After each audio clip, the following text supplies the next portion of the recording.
Okay, ano tong Special Purpose Fund? So, ano tong Special Purpose Fund is yun daw yung fund for socio-economic and for specific purposes. Well, na example nito is yung calamity fund. Lahat ng local government may calamity fund. So, siguro, yun yung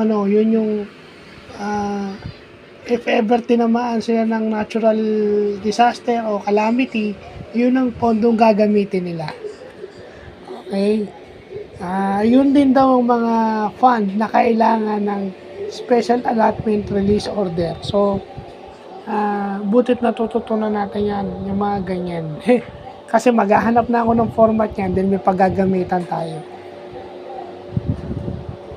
Hindi naman natin, titignan lang natin, and then kung pwede natin i-modify para pwede sa sitwasyon natin, edi okay.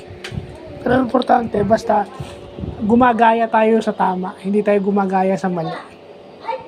Yun the best form of respect is imitation, pero yung imitate the right, not the wrong. So, extra knowledge tong special purpose fund sa atin. So, yun lang po.